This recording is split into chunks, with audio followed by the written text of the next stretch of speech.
going on in Tallahassee. As many of you know, if you're legislative nerds like I am, if you check Safety Review 8 times a day, then, yeah, see, we got a couple. The legislative session's right around the corner. It starts March 5th. And see, it is a room full of people that are following. It's going to be a very interesting session. There's going to be a lot of different things that are going on. Some of them are the big banner issues, and some of them are things that you may not know to keep your ears perked up for. And that's why we love to have the elected officials from the Miami-Dade delegation come here and share with us. One of the things that's been very good about the Miami-Dade delegation is that with term limits, we have very young leadership. We have people that have been active supporters of this organization for the past several years that are involved. Nearly all of the Miami-Dade delegation is under 40. There's a few that are just the other side of it. Michael Pilega, I think, is just the other side of it. But Jose Felix Diaz is pretty young. Most of the state reps, Carlos Trujillo has come to several of our events. So we have a very active Miami delegation that is in touch with this community, and then specifically State Senator Flores is somebody who was very instrumental in getting the FIUCRs to be inspired and get up and running again. She's been to several of our events over the past couple years, so we always like to have her come out, and it's always a treat when she can, and with the session right around the corner, we were really excited that we were able to work this out. So please welcome State Senator Anitere Flores. Thank you very much. My name is Anitere Flores, and I am under 40. I'm knocking on 40, so I hope that you can still invite me when I'm 40. Thank you all, as always, for having me. Thank you, Pastor, for your work, and thank you, Pastor, for running. That is excellent. That's excellent. So many times, a lot of people just talk about the talking about, and you guys are actually doing some good work, so thank you very, very much. I'm going to talk briefly about 2 issues, and then the rest open it up for questions to find out what are the things that maybe you all are hearing that might be out there. But the 2 issues that I wanted to talk about, well, first of all, session starts next Tuesday, and oftentimes people say that when the legislature is in session, we should all run and hide because nobody is safe. And unfortunately, this session, that kind of might be the case. Two important issues. First issue is something that's been in the news a lot, and that is the issue of Medicaid expansion and what to do about Medicaid expansion. And obviously, the news came out very recently about Governor Scott's support of that. And so I'll leave the debate as to whether or not that was a good political decision by Governor Scott to you all, but let me give you a little bit of the lay of the land and why this is such a difficult issue. The problem that we have as a Republican legislature, conservative legislature, tasked with implementing a piece of legislation that none of us like, I think that kind of speaks for itself. This is not an easy thing for us to do because, quite frankly, none of us want to do it. But we're tasked with the issue of this is the law of the land. We know that come 2014, there's going to be a requirement for everyone across the country to have some sort of health insurance. How do we implement that? And specifically for the states, what President Obama and the Democrats in Congress couldn't anticipate was that while the Supreme Court ultimately said that Obamacare is the law of the land, one of the very key pieces, which is expansion of Medicaid, the Supreme Court said states don't have to do that part. And so that leaves an interesting decision. Number one, the practical, should we expand Medicaid or not? And I'll talk about it. But the practical decision of if states, for those states that do not expand Medicaid, that there will be some that don't, what is the federal government going to do about those people? Because the federal government assumed that they were going to be under Medicaid. And the Supreme Court said they don't have to be in Medicaid. So what are we going to do with those people? That isn't necessarily what the legislature has to do, but that's what Congress is going to have to figure out. And so the pros and cons are this. The reasons for expanding Medicaid is because the main reason that proponents say is because the federal government is going to pay for 100% of the expansion for the first 3 years. Year 4, they're going to pay for 90%, and then that will go down a sliding scale until eventually somewhere about 70%. So proponents say, why would you leave all this money on the table? This is federal money that in some way, directly or indirectly, we all paid into the federal coffers. Why would we leave that money on the table and ask, get that money to go to another state? And I think that the reasons not to are, again, I think for this room, kind of self-explanatory. Issue number one, and this is the issue that I have. Issue number one, first and foremost, the federal government says that they're going to pay for this for 3 years. And we don't know if that's really going to happen. I mean, there is no hammer if they don't do it. If they don't do it, then they just didn't put up their side of the bargain, but we're stuck footing the bill. And that's a real issue. And the biggest problem, and I'll tell you, it's just not an easy issue, because it is. Listen, it's heartbreaking to sit in committee and to listen to stories of people that don't have health insurance and have been told by the government that this is the solution and this is what is going to help you. So when you're brainwashed into believing that, it's very hard for you to realize, to think something else. So I mean, they're hard stories to listen to people. But the problem is that what we all know in this room is that once you give something to someone, you can never take it back. And Republicans have been just as guilty about that as Democrats have. And that is the real issue. I mean, last night I was having this conversation with the Senate President saying, Mr. President, I understand the mathematical reality of the fact that the first 3 years, and let's just pretend the federal government puts up their side of the bargain. Let's say that they do it, and they do pay for the first 3 years. What are the chances that in year 4 we're going to take this away? I just can't see it happening. And so interestingly enough, so to give you guys, I think, light at the end of the tunnel and some homework and action items, is what the Senate President said is he's actually commissioned a study with his own money for a group in California to research over the last, I think he said 50 years, what are a listing of every single federal program that the federal government said they were going to pay 100% or 90% of or whatever, and whether or not the federal government actually did that or not. And number 2, out of every single government program expansion over the last 50 years, have any, what's the percentage of those that have been kind of scaled back? And so he said so far the information I've gotten is not looking very good for this Medicaid expansion thing. So, we have then the reality that Governor Scott came out last week and said he is in favor of this expansion. From a practical point of view, the governor is not the person that makes the decision. It's the legislature that makes that decision. The Speaker of the House has been very, very vocal about the fact that his chamber has no intention of expanding Medicaid, and I think that that's made it easier for the folks on the Senate side to say, okay, well, we're not going to do it if they're not going to do it. I sit on both the House and the Senate, came up with a select committee on implementing Obamacare. It is a really kind of depressing committee to sit on because there's no good news. There's just no good news. We had a presentation last week from a gentleman that is a member of the legislature in Arizona. So 2 states, more or less in the last decade, expanded Medicaid of their own volition. Arizona and Maine. And in both, this is there's a million scary statistics, but this is kind of the scariest one for me. So in both those cases, they predicted that X number of people would come into expansion of Medicaid. The definition of basically why you expand Medicaid, it's basically 100% of the poverty line, expanding it to 130%.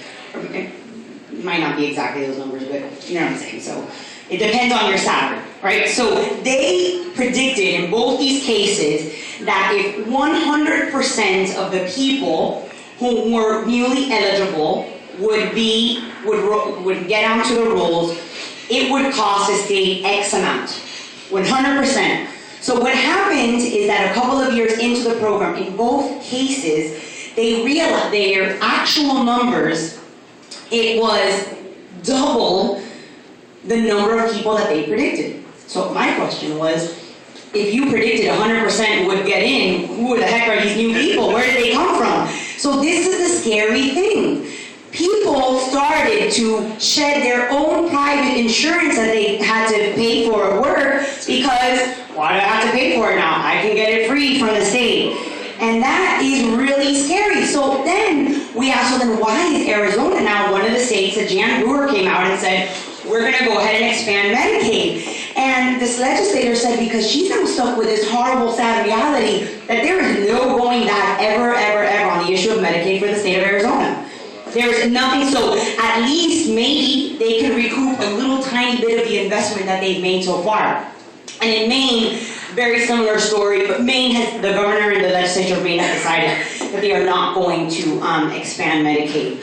So for those of you that believe that we should not expand Medicaid, and I'm happy to answer any questions on it, if this is something that you feel strongly about, I ask you, please, please, over the next week, the timetable is very short on this, over the next week to please contact legislators in any way, in email, on Twitter, and Facebook, on calling in radio shows, whatever it is, to give people support, because I'll be very honest right now, we did, the first week that we had this meeting, we had several presentations of people that were very anti-expansion of Medicaid. For the last 3 weeks, it's been a consistent kind of drumming of people that are very much pro the expansion of Medicaid. So if this group feels, as I imagine that they would, that we should not expand Medicaid, I urge you, please, please, please, to email and contact your state legislators, because it's a very difficult decision that we have to make in the next couple of weeks.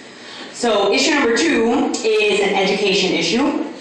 Education is something that is near and dear to my heart, and it was an issue that was brought up last year, and that is the issue of called Parent Trigger / Parent Empowerment Bill. So very quickly, what this bill does is that this bill says for schools that have been a double F, so schools that have been F 2 years in a row, or 2 years over a 4-year period, parents in that school, if a majority of parents in that school decide that there should be a change in that school, it could be a change in administration and a change in management, they have the ability to petition the school board to allow that to happen.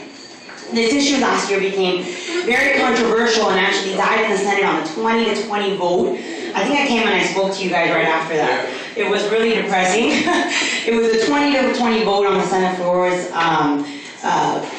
Politics at its worst, and there were a lot of misconceptions about what this bill did. And what this bill does is very simple. If you believe that ultimately parents should have a say in their kids' education and where their kid goes to school, you should be in favor of this bill.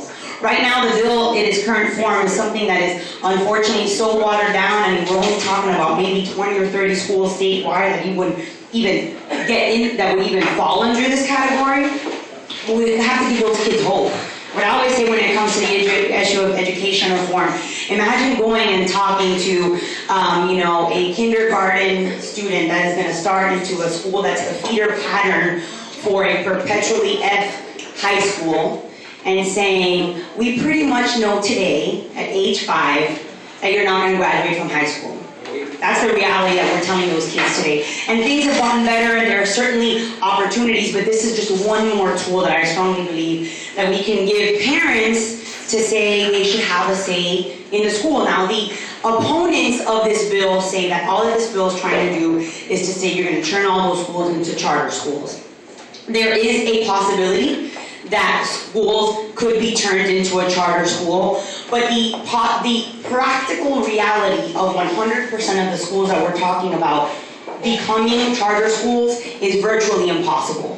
And quite frankly, if that's what the parents want, then who are we to say that that's not what they should be doing? I think that goes back to that parent empowerment. And so it will be a bill that will get a lot of publicity, a lot of information. And like I said, last year we came so very close. It passed overwhelmingly in the House. It was a bipartisan bill in the House. Somehow, by the time I got to the Senate, it became a very partisan Republican-Democrat bill, and this is not an issue that should be partisan. And so as we move forward on that, that will be another bill that hopefully we can get your strong support on and get folks to make phone calls, send emails, because they really, really do make a difference. And so in addition to that, there are hundreds of millions of, not quite hundreds of millions, but there are about 2,000 bills that are filed every single year. And I'm always fascinated by the fact and question, do we really need all these new laws? We have so many laws on the books already, I can't believe that there are 2,000 new ideas out there. Luckily, 2,000 don't pass every year. But about 200 pieces of legislation do pass every year. Some of them undo some of the bad stuff that legislators in the past have done. But most of them create new laws. And that is, I think that should possibly be concerning to us as to, why do we need all these new pieces of legislation? But there's lots of things that are going on, so why don't I be quiet now and answer questions if you guys have any specific issues that might be coming up. Thanks. We have one rule for questions. If you're going to ask a question, ask a question. If you want to give a speech, run for office. We'll be happy to have you if you want to be candidate, but if you'd like to ask the state senator a question about something that's going on, or about something she said, or something you see for the session, I'll go around and start with Samir. Good evening, Senator. Thank you for coming in and speaking to us. I have a couple questions in regards to what you just spoke about. Number one, the expansion of Medicaid. It's really troubling being a Republican, and some of the stories that you hear. We're always, whenever we say, oh, we're not, for this, we're always attacked with, oh, you don't have a human side. So my question is, what is the legislature doing now to create an alternative for this? Because it's a big concern for, especially our area, people who don't have health insurance. So that's the first question. The second question is in regards to education. If this bill were to go ahead and pass, is the legislature doing anything to promote initiatives that are already in place? For instance, partners in education. Getting involved. I think it's Get Involved in SchoolsFlorida.com, something like that.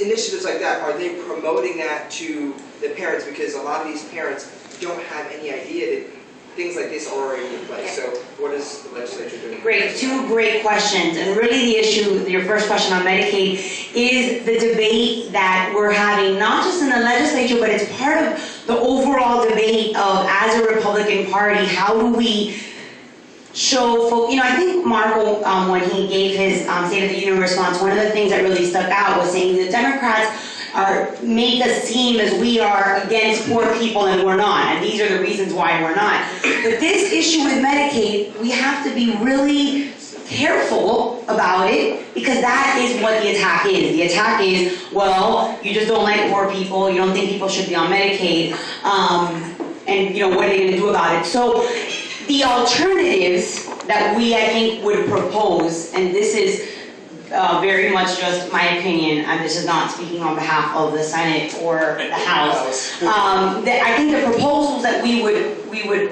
propose would be, say, let's expand some of the safety nets that we have right now.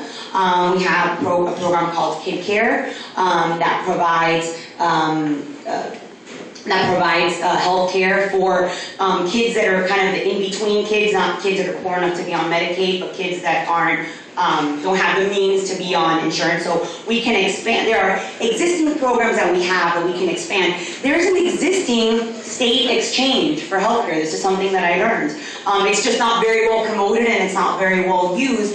And so that's one of the things that I've looked at as saying this should be one of the things that we expand, and saying putting on that exchange the programs that do exist, that we do have those safety nets.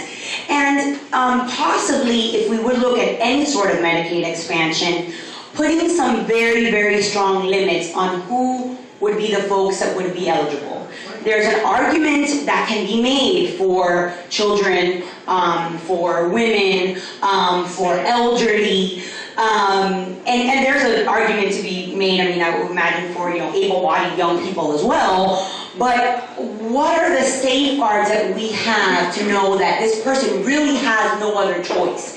If we were to make this expansion, how would we protect ourselves from the able-bodied, able to pay for it now person that has insurance with their employer now? How do we know that that person's not going to shed it and then go on to Medicaid? How can we learn perhaps from some of the mistakes that were made in Arizona and Maine? And I think that if we end up expanding Medicaid at all to ensure that we are those compassionate conservatives of generations past, Those, I think, would be the things that we'd be looking at. How do we ensure that we're really going for the people that really need it? How do we know that this is really a safety net? And what's the plan to get people off the safety net? What's the plan, like, to say how you said it, what's the plan to say, this is something that you need right now, we understand it, but what's the plan to get off?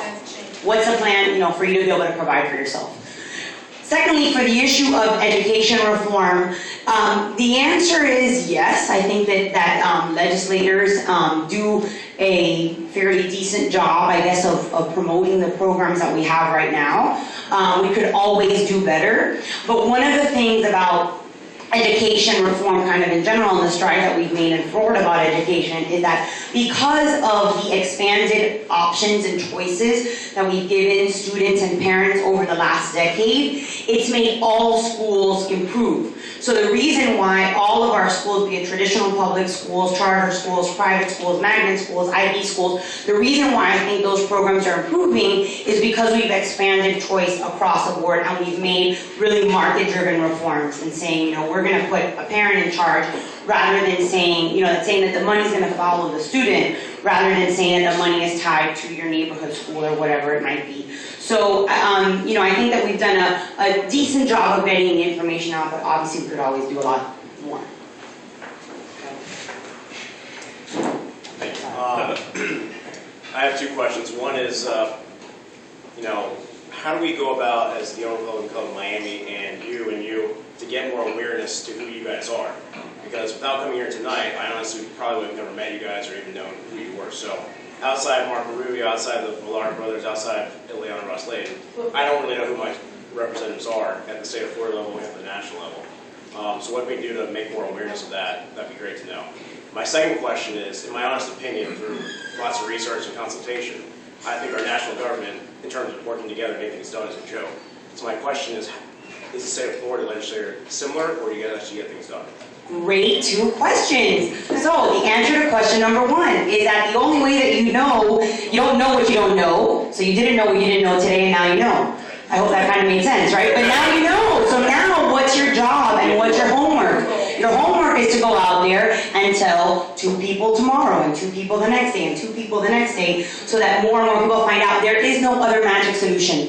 That is the fact. Every time that I speak anywhere, no matter where I am or who I'm speaking to, what the group is or what it is, I always say, okay, at the end of the day, here's your homework. Your homework is find out who at least one of your elected officials are. At the local level, at the state level, at the congressional level, and make a meeting with that person. Reach out to that person. Find out who that person is. And if that person doesn't meet with you, well, then you just make a mental note of that for the future. But that is the only way that you're going to find out. Is you have to do your homework and go out there and get more people to do it. And especially when it comes to the state legislature, I really believe, so this kind of goes with your second point, I truly believe that the state legislature is the entity that has more of a say on your day-to-day life than any other government level. The state legislature are people that decide, obviously the state budgets, but public school systems, universities, community colleges, transportation systems, property insurance, so many different issues that we regulate that I really urge you to find out who are those people that represent you. Luckily, what you see when you look at the national map is that the agents of change are at the state level. While at the national level, we haven't won the last 2 national elections. We see that where is change happening? We still have a majority of governors. I think we have a majority of governors, right? More than 30 now. Right? How many? More than 30. More than 30. So that's a really strong number of governors that we have. But I think we keep them accountable. And that's why we keep them accountable. That's why we have primaries. That's why we have general elections, because you keep folks accountable. And I'm a little bit more positive than I have been in years past about the level of action that happens in Tallahassee. there is hope on the horizon. We have an incredible leader in the Florida House, young, dynamic speaker, Will Weatherford, who's, he's probably only like 32. Marco Rubio came from the state legislature. You look around the country, and many of our nation's leaders, our farm team is really good. And I think at the state level, we're working and we're acting, and just on like simple, basic things, in the state of Florida, we have to pass a balanced budget. There is so that's led to having to make very difficult decisions in the last couple of years, but we can't spend money that we don't have. Most states have balanced budget amendments, so at least for something that's very important and something very tangible like passing a budget, we know that we have to pass a balanced budget. Can't spend more than what's in your checking account. So the national picture is grim, but I think at the state level, it's a lot better. Thank you. Yeah, over here. What's the state legislature going to do about election reform? Because as you know, in the last election, we're really in last place. When it comes to when it came to calling the presidential election. Election reform. I can talk about that one for a really, really, really long time. I think that most of the issues that we had at the election were very local. Most counties got it right, and our county just didn't. And there are a variety of different reasons why that didn't happen. And I don't know if there's going to be accountability for those people who were in charge. But it was local issues. I can tell you, other counties got it just fine. And other big counties got it just fine. Our county just didn't do it right. And that's kind of an embarrassment. And so I don't want to, our challenge in the state is that we have to make a state law that's applicable to 67 counties, where maybe there was only, really in this case, one, maybe two that didn't do it right. So I hope that we don't create new laws, but we probably will. So we're probably going to go back to 14 days of early voting. I don't think that's a very good idea, but we're probably going to do that. And we're probably going to add more early voting sites. That's not a terrible idea. Maybe allow the state universities or community colleges to be early voting sites. And I don't think we're going to do much with absentee ballots. I think at our county level they were fairly decent. But there is one thing that we are hopefully going to do, and that is to eliminate the in-person absentee ballot voting that happened in Dade County on Sunday and Monday. Again, it happened in other counties and they did it just fine. Our county just managed to not do it right. But I don't think, in-person absentee ballot is just something that we don't need. There's just not a need for it. So hopefully we're going to get rid of that. But we're probably going to go back to 14 days. So it is what it is. I'm going to actually take executive privilege and jump in on one. Can you talk a little bit about the Joe Robbie Stadium bill? Oh, I was afraid of that question. Yeah, the Dolphin Stadium. So here's my official answer. You get a lot of questions about it. No, that's good. I'm very happy that you do. My official answer is I do not have to vote on it until it comes to the floor of the Florida Senate. I do not think that, if I had to guess today, I do not think that bill is going to go to the floor of the Florida Senate because most everyone's in favor of it in the legislature except the vote from Miami-Dade County. So I don't know how far that's going to go. Having a referendum makes the issue, I think, a lot more palatable to folks. But as I shared with leadership at the Miami Dolphins, I said, I think you guys must have voting that I don't see, because I'm sure if I took a poll here, and I'm not going to, but my unofficial poll is it's like 90% of people are against it. So I don't know. Again, you can make the argument both sides, but there is a long, long, long path between having an idea and having the bill even passed in the legislature. And quite frankly, kind of the level of pressure that is being put on, it's just it's unnatural and unneeded. At this point, they're saying, well, unless we get Super Bowl 50, we shouldn't go for this. And that's just, is it about Super Bowl 50? Or is it about all these other incredible things that it's supposed to be about? What it's about. So I think, from the legislature's point of view, we're going to let that stuff just kind of marinate and sit around, because I think it will die its own ugly death. I think. Maria? Yes. Hi. Hi, thank you so much, Senator Flores, for your support on pro-life Yes. issues. We had a horrendous defeat in Amendment 6, which was unthinkable since there were many issues, but I was curious if there are any legislation coming up. Is a type of legislation requesting or requiring doctors to have privileges at hospitals being considered in Florida? So the pro-life issue is something that's very near and dear to my heart. There are going to be a couple of different bills that are going on, but I know the one that I'm going to be sponsoring, this bill, has to deal with a very unique situation, which unfortunately happened here in South Florida, in Hialeah actually, called the Infant Born Alive Bill. There are some horrible, horrible situations where in the process of an abortion, the infant is actually born alive, and the abortion clinic still continues with the procedure. And so we want to put a stop to that in the state of Florida. And so it's an incremental step, but it's something, it's something to get us there. We did have had some really big wins on the pro-life issue in the last couple of years. So I think we're kind of going for like a little change this year and then continue forward with other things. Thank you very much. No problem. James, did you want to do? Yeah, to piggyback off what the young man said, I have one quick question. In my community, you can only tell kids from my community to about the age 5 that Santa Claus exists. After about 5, they don't believe it because they never saw him coming down the chimney, and that's out the window.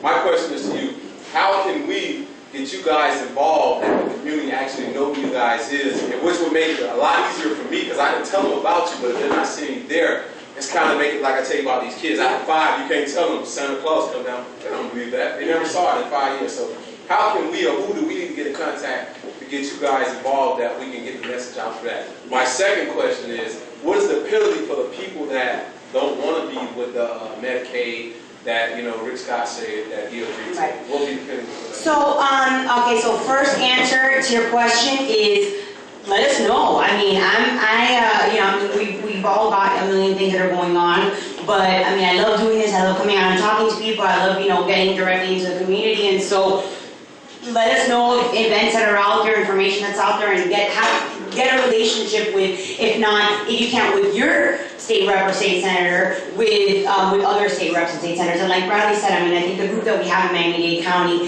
is incredibly accessible, incredibly out there. We can always do so much, a much better job. And there certainly are communities that were more visible than others. So just let us know, pick up the phone call, and I think you'll get someone that will try. For Medicaid expansion, so that is the practical answer that we don't know the answer to. So here's the thing, and I'll tell you why, because the federal government assumed, this is the way that they figured that people were going to get health care. They're going to be a group of people that are just going to get onto Medicaid. And those are people that they're not super poor, but they're still pretty poor. I mean, we're still talking about poor people.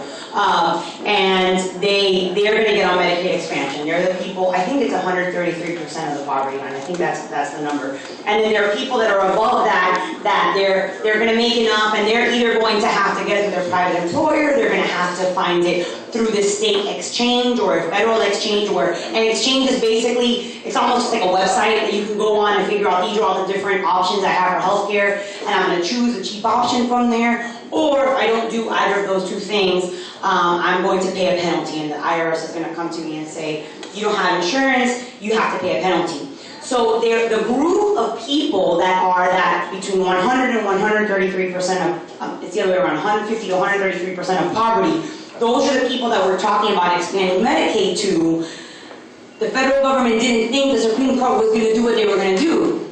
So there is not an answer to that question. So again, kind of part of me says, well, there is enough of a critical mass of states that say we're going to reject Medicaid expansion, the federal government's going to have to come back in and say, oh gosh, what do we do about these people? Because we didn't expect that was going to happen. So I guess in theory right now, those people would have to pay a penalty. But I mean, we're already talking about, like I said, about poor people to begin with. So I don't know where they would get the money for a penalty. But unfortunately, with this whole healthcare bill, nobody thought it through. I mean, that's just the sad reality. Nobody thought it through, because if you would sit in through this Medicaid committee, you would be incredibly depressed. I joked with the chairman the other day and I said, don't get mad at me, Senator Negron, but I tune out of your committee sometimes because it is really depressing. It's really depressing if I listen to the whole thing because, I mean, it's the best case scenario is that it's going to cost the state of Florida about $3 billion in year 4. That's best case scenario. Okay, worst case scenario is that we're looking at, 5, 10, 20 times of that. So it's pretty depressing. I had 2 quick questions. One was about the education bill that you had brought up earlier. You said the opposition claimed that all the schools related would become charter schools. Well, obviously, a number of them probably would, but in your experience, how many would then? Well, there's only one state that's done this, so it's the state of California. I think 2 schools, the parents made a decision to change, and neither of them became charter schools. So the real data, which is granted a very small group, but the real data is 0 of 2. What's interesting is that, and you see this when we first did opportunity scholarships, and those were the actual individual vouchers for students who were in these double F schools. The reality of students and parents that availed themselves of those opportunity scholarships was incredibly small. So I think there's a lot of fear of unknown of what it is that's going to happen or what's going to be out there. My point is, what's happening right now in those schools isn't working. So we have to give, we have to give those kids hope. We have to give those parents choice. And the second question was about the Medicaid bill, or whatever we're considering. I don't have insurance myself. I pay cash to my doctor, and my doctor doesn't accept Medicaid or Medicare because the payments come so late that it's not conceivable for his business practice. Are we really going this route? I mean, honestly, it's... I'm telling you, nobody thought it through. Right. Nobody thought it through. Is the legislature also really willing to actually enforce a mandate that nobody wants in the state of Florida? That is I would say that there has been some debate as to whether or not we could just get rid of the whole bill at the state level. Constitutional scholars are having that debate, but so far I don't think that anyone across the country has found, someone that would say, well, we're just going to stop the whole thing and we're going to just secede from the union. That's an option. It's a bad idea. I'm not doing that. But that's part of the problem. It's the law of the land, and we're forced to enforce something that none of us want. Let's do one more. Yeah. One more. It is. That's crazy. Depressing. Something a little different. Yes. What is the party doing about culture? I don't know whether I can explain that. No, I get what you're saying. I mean, and that is the overall big, major issue of how do we make sure that 4 years from now we're not in the same situation that we are today. And that is lamenting the fact that we lost another election.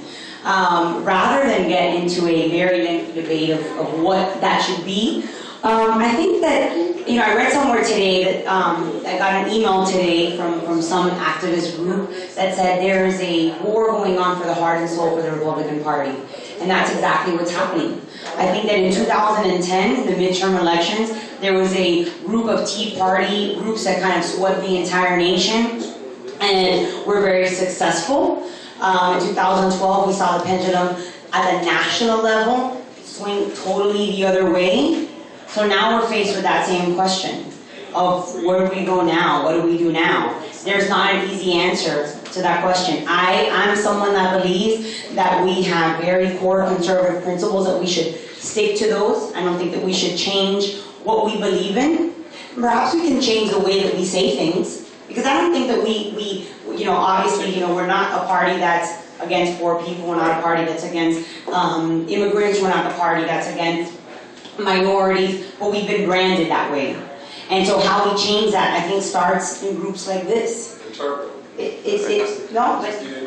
Exactly. And so, I mean, it's a very, very hard question to answer But the fact is that we've got about 1 year to figure out the answer to it. Yes. Because if not, we're going to be where we are today 4 years from now, and I don't want to be there. But if it's about message, I mean, you mentioned that Obamacare, for example, is the law of the land. But if it truly is something against the Constitution, then is it really the law of the land? And that's kind of the verbiage that we're all trying to figure out how to explain. So It's the debate of the day. I mean, it's the debate. but in your personal conviction, would you enforce it based on, if would you enforce it even though on its face it looks like it Well, goes it's against one the of original those intent? things that the portions that we're enforcing are, for example, the state of Florida is an employer. The state of Florida has a very large number of employees that are part-time. They're in the 30 to 40 hour range, and right now they don't get health insurance. The state of Florida has to pay for those folks. They're $16 million worth. So the debate, one of the debates that we're having is saying, hey, maybe we don't want to enforce this. We're just going to be out. We're just out, and we pay the penalty. And that's what a lot of employers are doing. State of Florida is one of those. I mean, we haven't made a decision as to whether or not, we're going to enforce or we're going to pay the penalty. But that is the question that's happening across the country. And until, someone said last night in the group that we were with that maybe what we should do, and I'm not necessarily advocating for this, I'm just going to leave it for debate, is maybe we have to make things so bad and implement only the bare minimums and have to still spend the money that we have to spend because there's still money that we have to spend anyway, and deal with the cuts because there's cuts to the hospitals. Maybe we have to make things so bad that that's the only way that we're going to end up winning the next election, and hope and pray and work towards ensuring that there's a Republican president the next time around, and then that person will go and fix it. But it's a gamble. I mean, it is. It's a gamble, and it's not an easy answer. Not an easy answer. So. Thank you very much, Senator Anitere Flores. As I was saying, throughout the session,